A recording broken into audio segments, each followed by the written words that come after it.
High everyone এই ভিডিওতে আমরা আলোচনা করব বিএড সেকেন্ড সেমিস্টারের কোর্স 9 এর 6 নম্বর প্র্যাকটিকামের 2 নম্বর যে বিষয়টা রয়েছে সে সম্পর্কে designing rating scale questionnaire interview schedule in a given topic. এর আগে আমরা রেটিং স্কেল আলোচনা করেছি। এই ভিডিওতে আমরা 2 নম্বরে যেটা রয়েছে কোয়েশ্চেনিয়ার সেই কোয়েশ্চেনিয়ার সম্পর্কে আলোচনা করব। তাই যাদের কোয়েশ্চেনিয়ার প্র্যাকটিকামটি রয়েছে তারা অবশ্যই ভিডিওটি স্কিপ না করে শেষ পর্যন্ত দেখো, তাহলে তোমরা কোয়েশ্চেনিয়ার সম্পর্কে কিভাবে লিখতে হয় বুঝতে পারবে। তাহলে চলো দেখে নেওয়া যাক কোয়েশ্চেনিয়ার সম্পর্কে কি কি বিষয় দেওয়া রয়েছে। তো দেখো 2 নম্বরে রয়েছে আমাদের কোয়েশ্চেনিয়ার। প্রথমে রয়েছে সূচিপত্র বা কন্টেন্ট। কি কি বিষয় দেওয়া রয়েছে দেখো। প্রথমে রয়েছে প্রশ্নগুচ্ছের ধারণা, তারপর রয়েছে প্রশ্নের শ্রেণীবিভাগ, তারপর রয়েছে প্রশ্নগুচ্ছের বৈশিষ্ট্য, তারপর রয়েছে প্রশ্নগুচ্ছ তৈরি করার পদ্ধতি, তারপর রয়েছে প্রশ্নগুচ্ছের সুবিধা, এরপর রয়েছে সীমাবদ্ধতা এবং শেষে রয়েছে একটি প্রশ্নগুচ্ছের নমুনা। তো চলো এখানে যে সকল বিষয়গুলি দেওয়া রয়েছে সে বিষয়গুলি সম্পর্কে জেনে নেওয়া যাক। তো দেখো প্রথমে রয়েছে প্রশ্নগুচ্ছের ধারণা। প্রশ্নগুচ্ছের ধারণা সম্পর্কে এখানে দেওয়া রয়েছে এবং এটা এই পর্যন্ত দেওয়া রয়েছে, তোমরা একটু দেখে নেবে। এরপর রয়েছে দেখো প্রশ্নের শ্রেণীবিভাগ। তথ্যের প্রকৃতি অনুসারে, এক হচ্ছে তথ্যের প্রকৃতি অনুসারে, দুই হচ্ছে তথ্যের প্রকৃতি অনুসারে প্রশ্নকে আবার 3 ভাগে ভাগ করা হয়। এক হচ্ছে দেখো মুখ্য প্রশ্ন, দুই হচ্ছে গৌণ প্রশ্ন, তিন হচ্ছে টারসিয়ারি প্রশ্ন। এখানে মুখ্য প্রশ্ন সম্পর্কে দেওয়া রয়েছে, এখানে গৌণ প্রশ্ন সম্পর্কে দেওয়া রয়েছে এবং এখানে টারসিয়ারি প্রশ্ন সম্পর্কে দেওয়া রয়েছে। এরপর 2 নম্বরে রয়েছে প্রশ্নের প্রতি প্রতিক্রিয়ার ভিত্তিতে।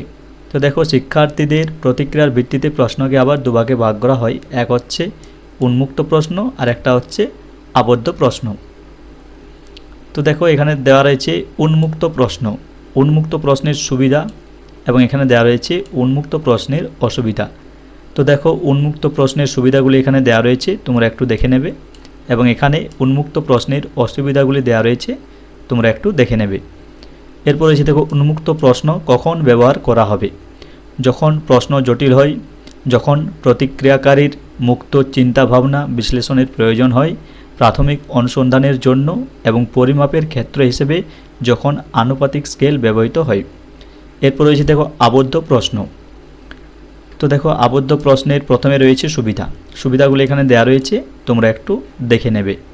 এরপর রয়েছে দেখো আবদ্ধ প্রশ্নের অসুবিধা। আবদ্ধ প্রশ্নের অসুবিধাগুলো এখানে দেওয়া রয়েছে, তোমরা একটু দেখে নেবে। এরপর রয়েছে দেখো আবদ্ধ প্রশ্ন কখন ব্যবহার করা হবে।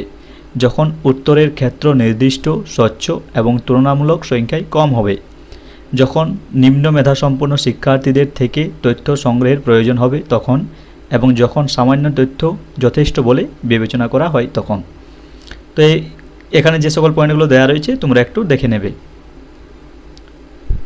দেখো এখানে দেওয়া রয়েছে ছক আকারে প্রশ্নের শ্রেণীবিভাগ।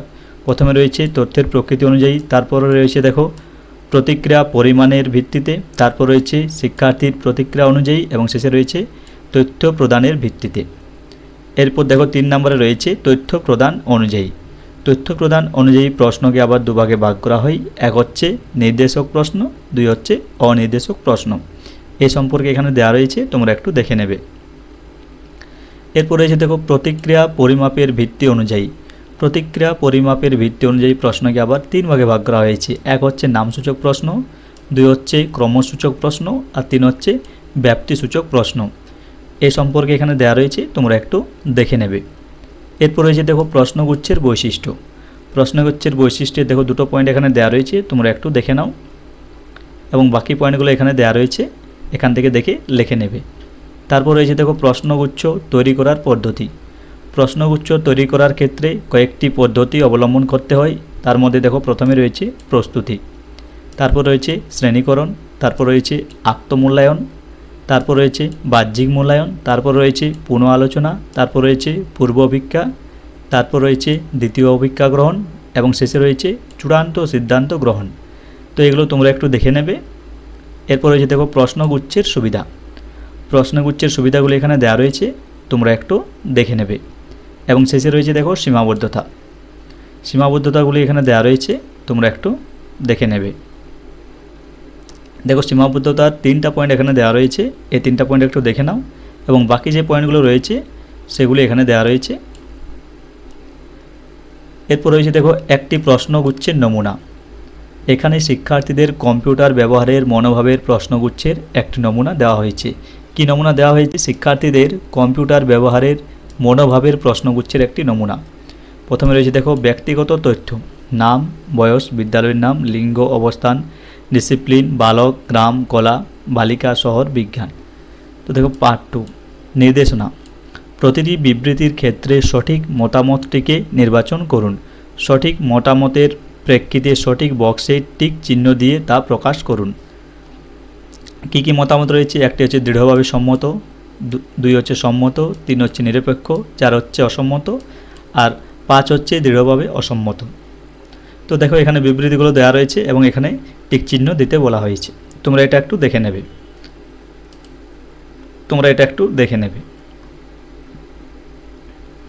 এবং বাকি অংশটা এখানে দেওয়া রয়েছে, তোমরা একটু দেখে নেবে। এবং এটা হচ্ছে তোমাদের 6 নম্বর প্র্যাকটিকামের 2 নম্বর যেটা রয়েছে কোয়েশ্চেনিয়ার সেটা। তাহলে এই ভিডিওতে এ পর্যন্তই। ভিডিওটি ভালো লাগলে অবশ্যই লাইক, কমেন্ট ও শেয়ার করো এবং এরকম ভিডিও দেখার জন্য অবশ্যই চ্যানেলটিকে সাবস্ক্রাইব করে পাশে থেকো।